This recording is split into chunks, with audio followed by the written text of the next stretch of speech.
a bit of Badshah for good measure. I hope you enjoyed that too. And as I've been telling you since the beginning of the show, we have an OBE with us right now. So I'm in esteemed company. Dr. Amo Raju is a disability and charity expert. He's also an OBE, and the OBE was for the work in those fields. He advocates for social change and works a lot in the diverse communities of London. And as I was saying, in 2025, diverse, which kind of meant a couple of different cultures in the past, is now honestly not just rainbow stripes. It's a tapestry of every colour and every heritage and every background known to humankind. In his book, Walk Like a Man, he candidly discusses his own mental health struggles, and he's going to be talking to us about disability, charity and community issues. And this is what blew my mind. He's also an ex-bhangra singer. So Dr. Amo Raju joins me right now. And Amo, you'll know that when it comes to music, I mean, that's actually my wheelhouse, much more than even this. So remind me, because I've been told that I definitely played one of your tunes. Yeah, Mike. I mean, I've been singing, gosh, since the late 80s, but and I've stopped now. But I had a very popular track, a recovered an old Pachangi track called Babbiyak Largay. Yes, and I did one of their most famous yes, tunes. It was, and I did it with True School. Oh, yes. So it's on the Pure Dissy Volume 2. Oh, okay. Yeah, I remember. It's a title track there, and it's still amazingly, 15, 20 years, can't remember how long ago it was, still played on the dance floor now. And every now and then, if I'm at a wedding, the DJ might recognise me and they get me on stage, which is a little embarrassing for my children. But your children will always be embarrassed. Doesn't matter what I do, they not only get embarrassed, they mock all my successes. Oh gosh, well, they're teenagers now though. Well, get used to it. It happens. But yeah, so it's a long time ago, but it's very nice to have in my CV. It is, of course, and I'd love to be talking to you about that, but there are so many other feathers to your bow, which is why you're here today. As we've already discussed, you're an author. Your book Walk Like a Man was all about your own mental health struggles, and it's kind of difficult because usually when we have guests like you in, it's usually, all right, this is a doctor, their speciality is pancreatic cancer. Yeah. Their speciality is diabetes. Your work around men's mental health, grief and mental health, dementia advocacy, poverty, all of that stuff, which, if you look at it from the outside, they're all kind of linked. Your work's so varied and so vast. I'm kind of stuck as to where we should start, but I'm going to start with your work around mental health. Tell us a bit about your work and also something you've learned from that, and then we'll do a deeper dive. Well, the work it was secondary really, because I'm a physically disabled person from birth, and I came to terms with having a mental health issue, I'd say around 25 years ago. I went to the doctor and I said, I feel... Can I ask how old you were 25 years ago? About 25, 30. Okay. So about 30 years. Yeah, okay. Probably a bit longer than, probably about 30 years ago. And I went to the doctor and said, can I give me some antidepressants? I don't feel too good. And the doctor did something quite progressive for that time and said, no, I'm not going to give you any antidepressants. I'm going to sign you off for 6 therapy sessions on the NHS, which was unheard of at the time. And I thought, oh, gosh, okay, I better do it. It's a means to an end. Anyway, to cut a long story short, I went through to these 6 therapy sessions.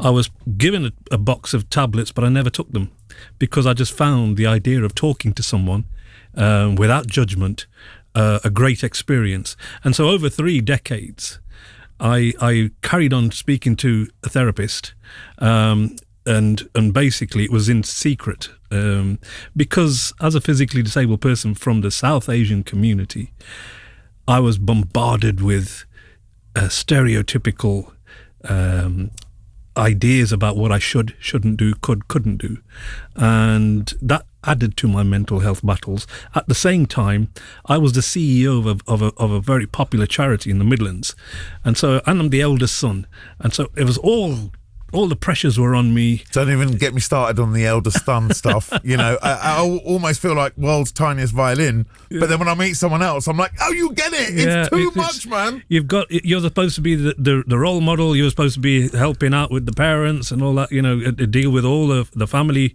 you know, debacles that goes on. And, you know, as I say, I was supposed to be the hero at work, the hero at home. And it was too much. And it was great to have this,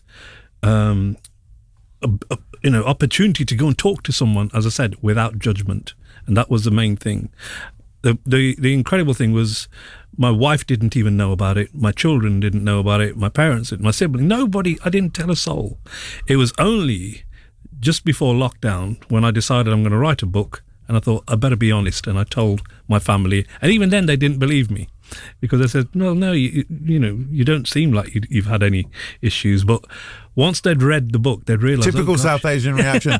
Sorry if you don't mind me using this kind of language. You don't look pagal. Yeah, you're not acting mad. Yeah, and it's not madness; it's mental health. But yeah, was it that kind of thing? That's an important thing, because one of the things I say, particularly with men, it's both genders as well. We wear a mask. Most people with mental health issues will wear a mask. And I always say, and what is a line in my book, which has become very popular, that the loudest one in the office or the loudest one in the pub is normally the one most at risk, because their mask is brighter.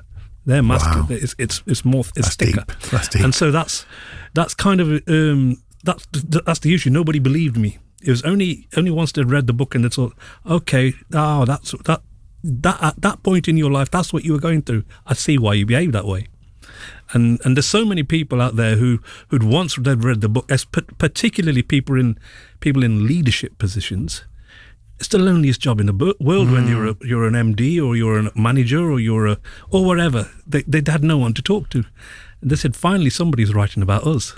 Yeah. And people resonated with that kind of experience. Now, you've got a lot to say about leadership, and I don't want to divert from that, but I just quickly want to rewind back to some of the stuff you just said right now. Sorry if some of these questions are improper, because I'm learning like everybody else. Sure. So number one is if you're physically disabled within the South Asian community, what unique problems does that bring? And secondly, and apologies if I've made a really cliched comment here. Was your battle with mental health in any way connected to your experiences as a physically disabled person? Absolutely. Let's go to your first question. Yeah. I think when you're from the South Asian community, particularly from the Indian community, I used to hear it as a child growing up. Countless occasions, you're disabled because of something that happened in your last life. Karma has caught up with you. And as I say, when the book came out, so many people, teenagers today, bear in mind, I grew up in the 70s and 80s. Teenagers today were saying, we're still hearing that from our family. You know what? I just find it crazy. Sorry to interrupt, because I get it. I'm my background's Sikh Punjabi, like yours. And what I don't get is people say that about physically disabled people, but when tragedy strikes a family, can you imagine going up to them and going, look, I know you're really down on your luck. It's karma, mate. You'd never say that. No, you wouldn't. No, and that's the whole thing. It's kind of, people, as I said, to this day is still happening, and that is something I feel that our community is still stuck in a medieval kind of mindset. The whole world has moved on. Disability legislation has been passed in the USA, the UK, Europe, and they say there's conversations about it happening in India and the South Asian countries. But the greatest challenge there is that you can't change the mindset. It's in the DNA. They've had thousands and thousands of years of thinking this way. And I do a lot of work in India now. And when I first started going 25, 30 years ago to India, they used to look at me like, oh, poor, isn't he pathetic? Isn't he? He's a bit of a loser.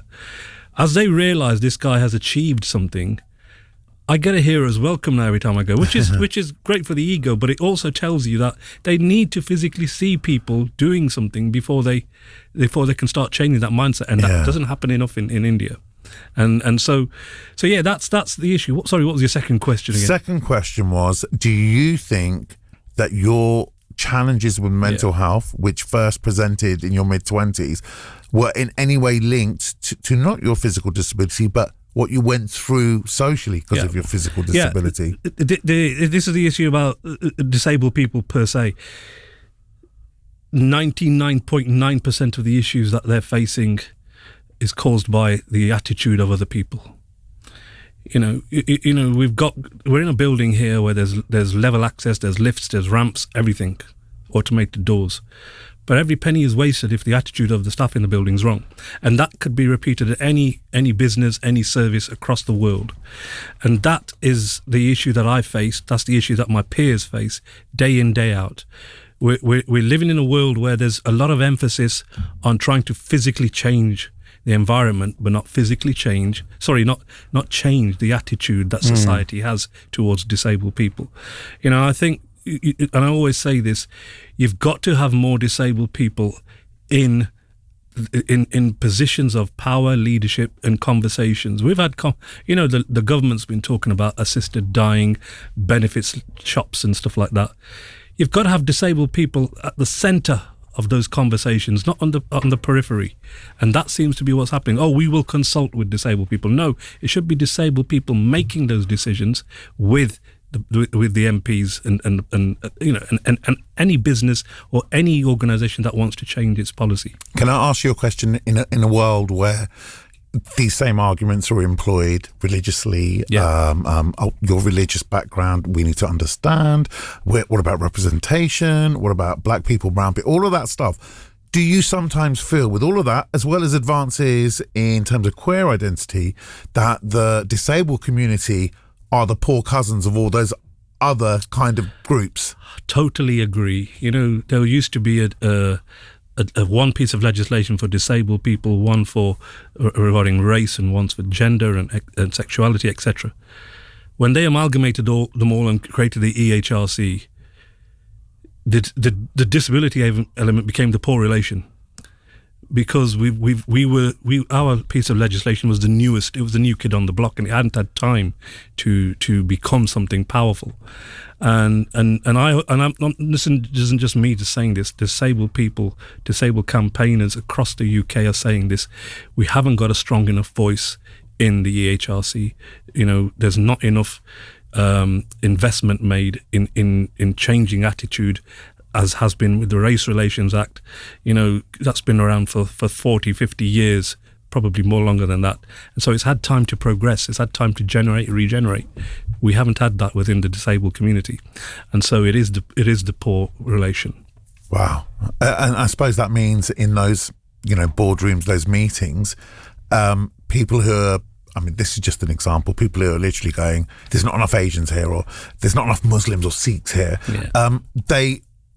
Do they have really sharp elbows? Are they literally like, wait, we need to fix this first. We'll sort out your colour first, mate, before we talk about disability? Is there almost a fighting for the scraps and crumbs offered from a government? Literally, it is. It is pretty much crumbs that's left over, and those minority communities that are all supposed to be.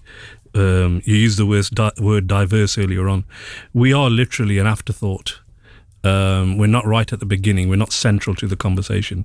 There's a term within the disabled community, and I know it's been used everywhere else as well.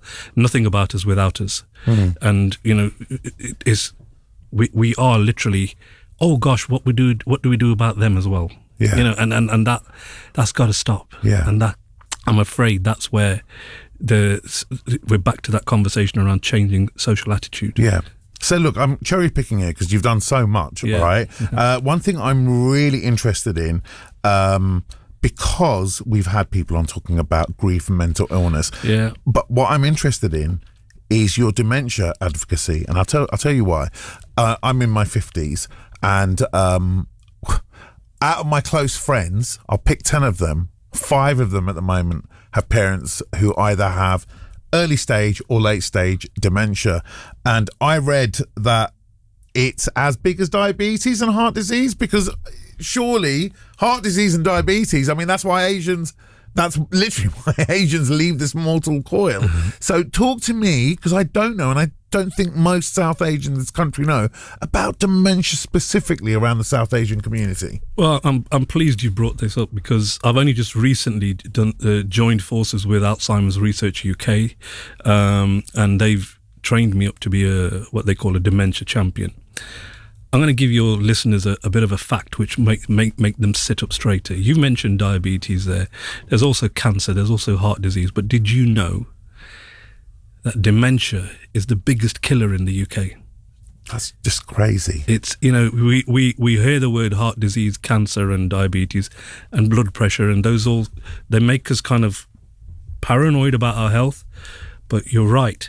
There are more and more diagnoses of dementia, and it's even higher in the South Asian community. And there's loads of risk factors, such things such as blood pressure and diabetes are you're at higher risk, and that they are higher in our communities. But the reason I got involved was because, just like you've just said, I look at any direction. I know somebody who's got somebody in their family who had dementia. Now, my father passed away 2 years ago, and he had Parkinson's-related dementia, and it was a overnight crash course for me to understand all about it.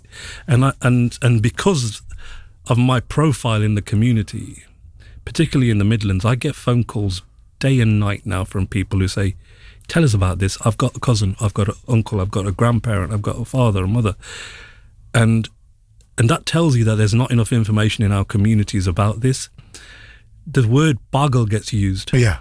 When you dear listener, for those who don't understand Punjabi and Hindi and Urdu, pagal, especially in North India and Pakistan, means mad. It's just mad. That's it. Just straight. There's no word for it. And it's used for everything, from someone with dementia, with someone literally smashing up the high street. Somebody with mental health. Yeah. The same word is used, and that tells you how our dictionary, we have one of the oldest languages on the planet when it comes to Punjabi, Hindi, Sanskrit even, but we don't have the right words to describe these conditions. So famously, with a culture, have got the same word for yesterday and tomorrow. Kal nu.